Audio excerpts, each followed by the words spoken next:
आज हम आप लोगों के बीच उपस्थित है बाज और सांप की कहानी लेकर, जो बसंत भाग 3 वर्ग 8 की पाठ्य पुस्तक है और जिनके लेखक हैं निर्मल वर्मा।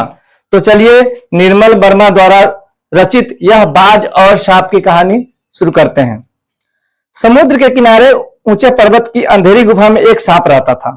समुद्र की तूफानी लहरें धूप में चमकती झिलमिलाती और दिन भर पर्वत की चट्टानों से टकराती रहती थी। पर्वत की अंधेरी घाटियों में एक नदी भी बहती थी। अपने रास्ते पर बिखरे पत्थरों को तोड़ती, शोर मचाती हुई यह नदी बड़े जोर से समुद्र की ओर लपकती जाती थी। जिस जगह पर नदी और समुद्र का मिलाप होता था, वहां लहरें दूध के झाग सी सफेद दिखाई देती थी। अपनी गुफा में बैठा हुआ सांप सब कुछ देखा करता। लहरों का गर्जन, आकाश में छिपती हुई पहाड़ियां, टेढ़ी मेढ़ी बल खाती हुई नदी की गुस्से से भरी आवाजें। वह मन ही मन खुश होता था कि इस गर्जन तर्जन के होते हुए भी वह सुखी और सुरक्षित है। कोई उसे दुख नहीं दे सकता। सबसे अलग, सबसे दूर वह अपनी गुफा का स्वामी है। न किसी से लेना, न किसी से देना। दुनिया की भाग दौड़, छीना झपटी से वह दूर है। सांप के लिए यही सबसे बड़ा सुख था। एक दिन एकाएक आकाश में उड़ता हुआ खून से लथपथ एक बाज सांप की उस गुफा में आ गिरा। उसकी छाती पर कितने ही जख्मों के निशान थे, पंख खून से सने थे और वह अधमरा सा जोर शोर से हाँफ रहा था। जमीन पर गिरते ही उसने एक दर्द भरी चीख मारी और पंखों को फरफराता हुआ धरती पर लौटने लगा। डर से सांप अपने कोने में सिकुड़ गया, किंतु दूसरे ही क्षण उसने भांप लिया कि बाज अब जीवन की अंतिम सांसें गिन रहा है और उससे डरना बेकार है। यह सोचकर उसकी हिम्मत बंधी और वह रेंगता हुआ उस घायल पक्षी के पास जा पहुंचा। उसकी तरफ देर तक देखता रहा, फिर मन ही मन खुश होता हुआ बोला, क्यों भाई, इतनी जल्दी मरने की तैयारी कर ली? बाज ने एक लंबी आह भरी, ऐसा ही दिखता है कि आखिरी घड़ी आप पहुंची है, लेकिन मुझे कोई शिकायत नहीं है। तब बाज ने कहा, सांप से पूछे जाने पर, ऐसा ही दिखता है कि आखिरी घड़ी आ पहुंची है, लेकिन मुझे कोई शिकायत नहीं है। मेरी जिंदगी भी खूब रही भाई, जी भर कर उसे भोगा है। जब तक शरीर में ताकत रही, कोई सुख ऐसा नहीं बचा जिसे न भोगा हो। दूर दूर तक उड़ानें भरी हैं, आकाश की असीम ऊंचाइयां को अपने पंखों से नाप आया हूं। तुम्हारा बड़ा दुर्भाग्य है कि तुम जिंदगी भर आकाश में उड़ने का आनंद कभी नहीं उठा पाओगे। तब उसने कहा, यानी कि बाज ने सांप से कहा कि तुम्हारा बड़ा दुर्भाग्य है कि तुम जिंदगी भर आकाश में उड़ने का आनंद कभी नहीं उठा पाओगे। सांप बोला, आकाश को लेकर क्या मैं चाटूंगा? आकाश में आखिर रखा क्या है? क्या मैं तुम्हारे आकाश में रेंग सकता हूं? ना भाई, तुम्हारा आकाश तुम्हें ही मुबारक। मेरे लिए तो यह गुफा वाली इतनी आरामदेह और सुरक्षित जगह और कहां होगी। सांप मन ही मन बाज की मूर्खता पर हंस रहा था। वह सोचने लगा कि आखिर उड़ने और रेंगने के बीच कौन सा भारी अंतर है। अंत में तो सबके भाग्य में मरना ही लिखा है। शरीर मिट्टी का है, मिट्टी में ही मिल जाएगा।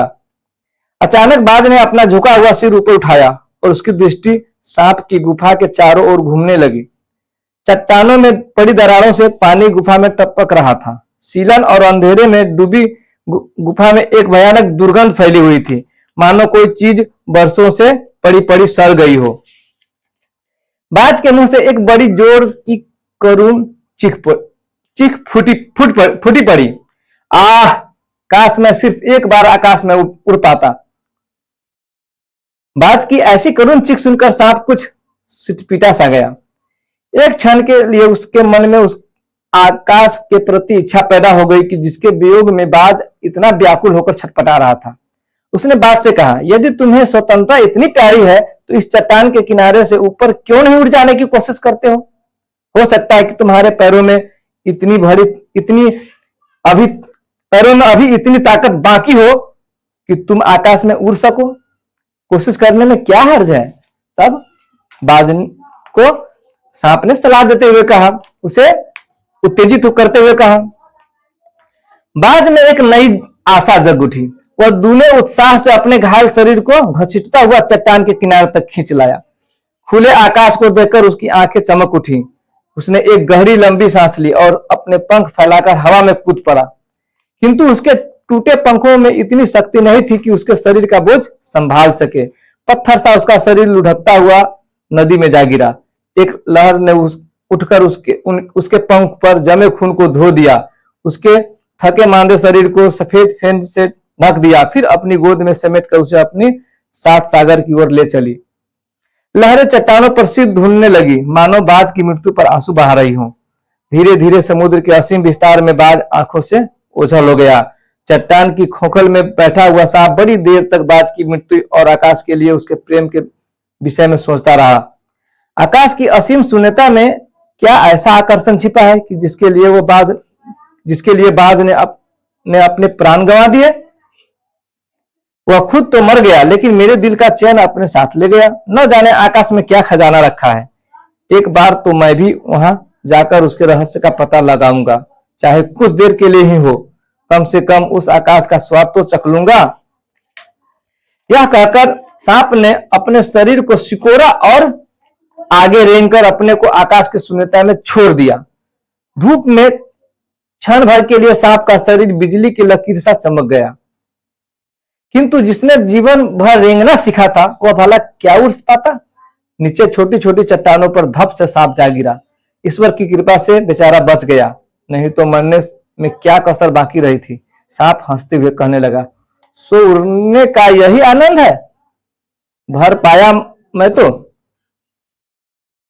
पक्षी भी कितने मूर्ख हैं, धरती के सुख से अनजान रहकर आकाश की ऊंचाइयों को नापना चाहते थे।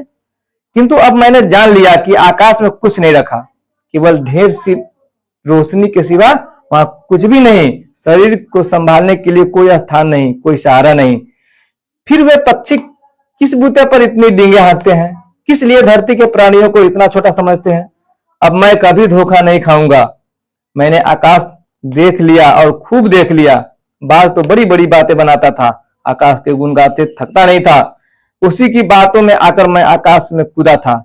ईश्वर भला करे, मरते मरते बच गया।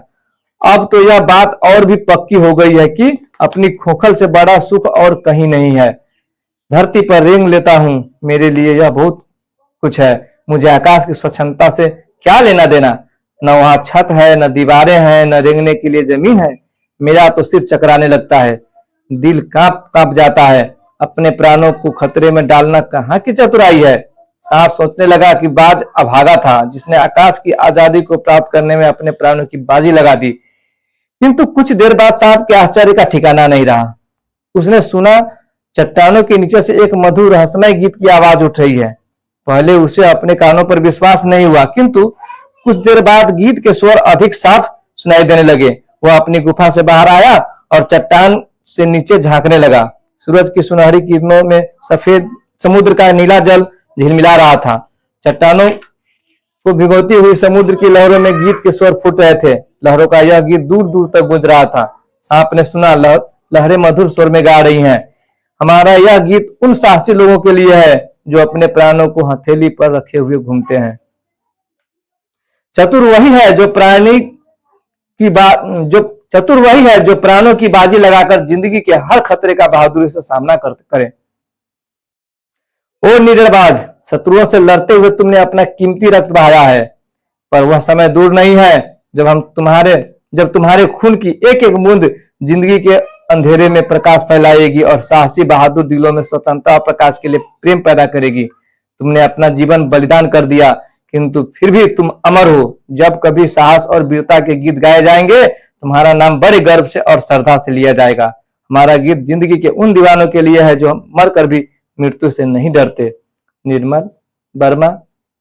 वीडियो में अंत तक बने रहने के लिए आप सबको धन्यवाद।